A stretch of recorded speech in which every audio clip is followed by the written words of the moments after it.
Welcome back, folks. I'm out here at the sawmill, and as you folks know, I was struggling with trying to get rid of this offcut pile last time you saw me. As you can see, the offcuts are now gone, and when I say offcuts, I'm talking the leftovers from making lumber. So out at the Hillbilly Hideout, as I mentioned in the past, I want to make version 2.0 of this structure. The original structure I built is, well, it's half decent, and I actually designed it to sort of be temporary. When I first got the sawmill several years ago, I just wanted something so that I could keep the snow off. And it did its job, but it's getting a little long in the tooth, as they say, and so we're going to try to spruce it up a little bit. And in order to spruce it up, I think we're going to build a new one. So I cleared off this space here behind the sawmill, and this is going to be the location of Hillbilly Hideout version 2.0. I'm going to get to work today, hopefully clearing off this area a little bit. I brought some blocks out. That's what I'm going to build my platform on. From that platform, you guys are ultimately going to see a roof put up. And I don't know about walls at this point. I'm sort of in the planning stage. I brought my coffee out here to hum and haw about what my plans are. But this is more or less where I'm going to build it. I'm going to take down this tree here, so obviously that won't go up through the mill. But this is the location. I need to go ahead and figure out my plans, what I'm doing in the meantime, as I hum and haw and plan and do all that sort of stuff, is I have a look at my current stockpile of logs. So what I have been doing is going along and I've been marking them based on their diameter to give me the piece of lumber I need. I'm going to build it sort of like a floating deck with posts for a roof. And so I need some post material, I need some beam material, and if we look out there, I already have some joist material already cut. So I'm just numbering my logs to see what I got and see what I need. Then we'll head back out to the bush at some point and we'll get a few more pieces that we need, and hopefully we'll be building. That's the plan anyways. So welcome along. This will be a several part series. I don't know how long this will take me. I'm plugging away on things just like the rest of you, so I'll work on this, I'll work on that, I'll work on the other, and then I'll get back to this.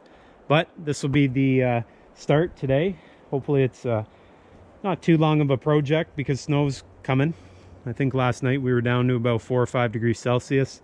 So not too long after that, you know what comes down, the white blanket. Anyways, glad you guys are along. Let's get down to work and see how far we get today. Let's go.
All right, guys. Well, we had a few red pines hit the ground here, and that's the main thing. You probably saw me do a little bit of rigging there, and this is sort of my disclaimer partway through the video.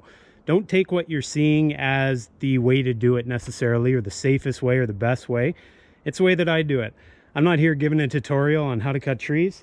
I'm just showing you what I do. So don't take what I do and apply it to your situation, because your situation might be a tad bit different, and I don't want anyone getting hurt. So that's my disclaimer. Okay, don't do what you just saw. Whew. Anyways, there's nothing like cutting some trees to get your heart going. For me, it's probably the most potentially dangerous thing that I could do on the property here. The equipment, you know, it's pretty consistent, but trees, you never really quite know. And so even when I'm not working hard, it gets the old thumper going. But we got some on the ground here, which is great. I'm now just going to cut them to length. Some of these I'm going to use in the actual sawmill. In the sawmill structure, and so I'm going to mark those to length, get them cut up, and sooner than later hopefully we're putting down some foundation blocks to put some beams down. So here we go.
Alright guys, well, we did a little bit of sawing here, and that's always a fun thing to do, and I think I'm just at the point now where I'm going to get some of these logs that I cut up over onto the sawmill and start making the things I need. Now you saw me marking some of them. The reason I mark them is you end up milling a bunch of wood, and it's cut to length, right? I've been measuring and cutting some of these logs to a specific length. Well, if I cut it to a dimension that I didn't intend to have that log at, well, there goes that piece of wood. So I mark it with a marker, and that tells me exactly what it is I'm making when I get to the sawmill. Because in my head, I know that, hey, a post is going to be a 6x6, a beam is going to be a 2x6, rafter 2x6, etc., etc. Okay, so that's why I'm marking the pieces. So I'm at the point now where I'm just about ready to haul these logs over to the mill and get them cut. I also have some of the leftovers that you saw me drag out maybe a week or two ago from the bush, still from that tornado. So I'm going to mill that up as well. Ultimately, we're getting close in that, well, we're not anywhere near close, but we're getting close in the fact that I'm going to have all the lumber ready to go to start actually building. I haven't told you exactly what that's going to look like yet, but here's what I'm thinking. I'm thinking a structure that's 10 feet wide and 20 feet long. My mill in total is about 16 feet, maybe a touch over that, maybe a touch under that. So that gives me a good 3 feet on the one end to stand. I don't need to be able to walk around it at the far end, so I can have the mill all the way down at the end. 10 feet wide, because after I put this thing and set it up onto the platform I'm building, that's going to give me about 4 extra feet, 4.5 feet, allowing me to walk along the platform as I push along the sawmill. I'm also looking at a 612 pitch, so it's going to be a pretty steep pitch on the roof. Reason I want that is I don't want snow to sit up there. If you guys live in the snow belt like I do in central Ontario, if you get a bunch of snow sitting up there, you start to think, and you start to you start to wonder. Hence the reason why I'm going to version 2.0 of my sawmill shack. This thing makes me wonder a lot as the snow sits up there. So the next version, I'm going to put a bit bigger of a slope on there. That hopefully will shed the snow right off it. At the back, I'm going to have about a 6-foot head clearance. This is about a 6-foot head clearance. And as you guys can tell, that pretty much grazes the top of my head. So I want that at a minimum so I can walk out the back. At the front, doing a little bit of calculations, 612 pitch, it's going to put me right around an 11-foot high, peak at the very front of my mill. And I think that's it. I'm going to put some nice big bunks, and I think that'll make a real nice setup. I don't think I said it specifically yet, but I'm going to build a platform so I'm not walking in the dirt. So all this roof structure will be on top of the platform. Platform will probably end up being about 1.5 feet or maybe even 2 feet off the dirt. What that'll allow me to do is sweep all the sawdust off, and you know, gives me a nice flat surface so I'm not constantly having to you know, realign things and stuff like that. I realize I'm not digging in concrete 4 feet down, which is below the frost line. That's okay.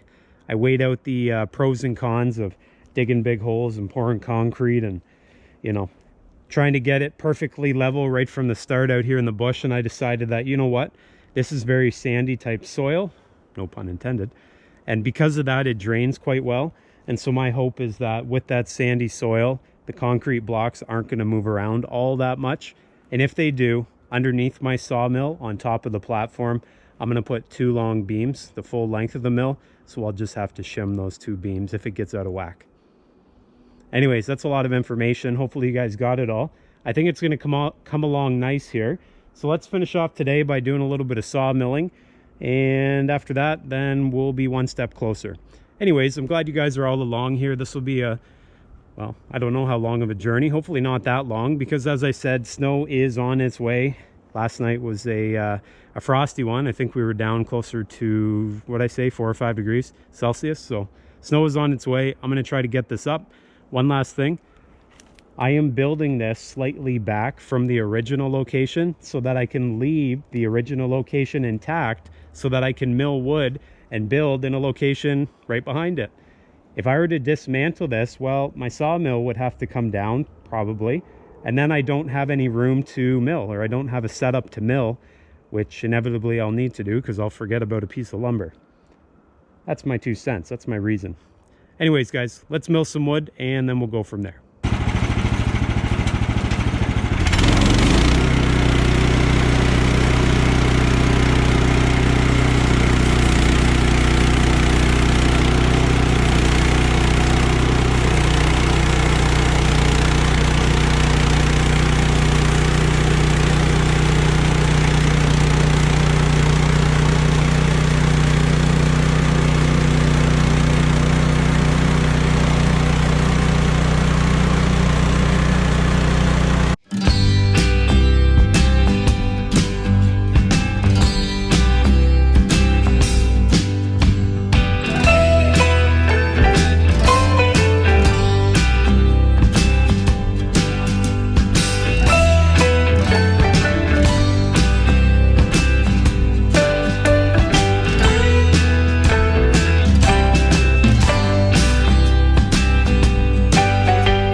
Okay, well, I think we got some work done there, guys. It's a struggle. I'm not going to lie to you. This is a lot of hard work for me. You know, I'm not in the best of shape, but I'm also not in the worst of shape. But slugging around these logs is definitely a job for me. I probably could use some heavy equipment to do this, like my tractor, but I just can't get it in here yet. And so that's some of the issues I'm having. I think if I were to do this all day, day in and day out, I'd probably be a little better at it. But regardless, we got some material cut. I got 2 beams cut. I got 2 of the back posts cut. I got 2 of the, I'll call them the upper beams cut. Over here, I've got all the lumber, or logs rather, marked. And over here, I am still trying to figure out what's going to be what. That's sort of where we're at. That's the start. That's day 1. We got the spot cleared where we're going to end up having the new sawmill shack. This will be the Hillbilly Hideout Part 2. I'm out of breath. I know the dog has been very patient with me. He was up there. Hopefully he's around. But I know I'm pooched, so I'm going to call it quits for today. I think we put in a solid effort. Anyways, I think the dog is out there somewhere. Oh, there he is. Coda. What are you eating? Eating dirt. Anyways, we put in a solid day's work here. As I said, I think we've done pretty well. And don't be fooled. You guys see me out here slugging and hauling logs and all this, that, and the other. Don't think this is something I hate doing. I love doing it. It is a great life out here. All this stuff is self-inflicted. If I didn't want to do it, well, I wouldn't be. Anyways, that's going to do it for me here today. Next thing you know, we'll be putting the beams into place. We'll be putting the blocks in the ground, and hopefully one day we will have a new sawmill shack called the Hillbilly version 2. Thanks for watching. Oh, Hillbilly Hideout version 2. Thanks for watching. See you next time.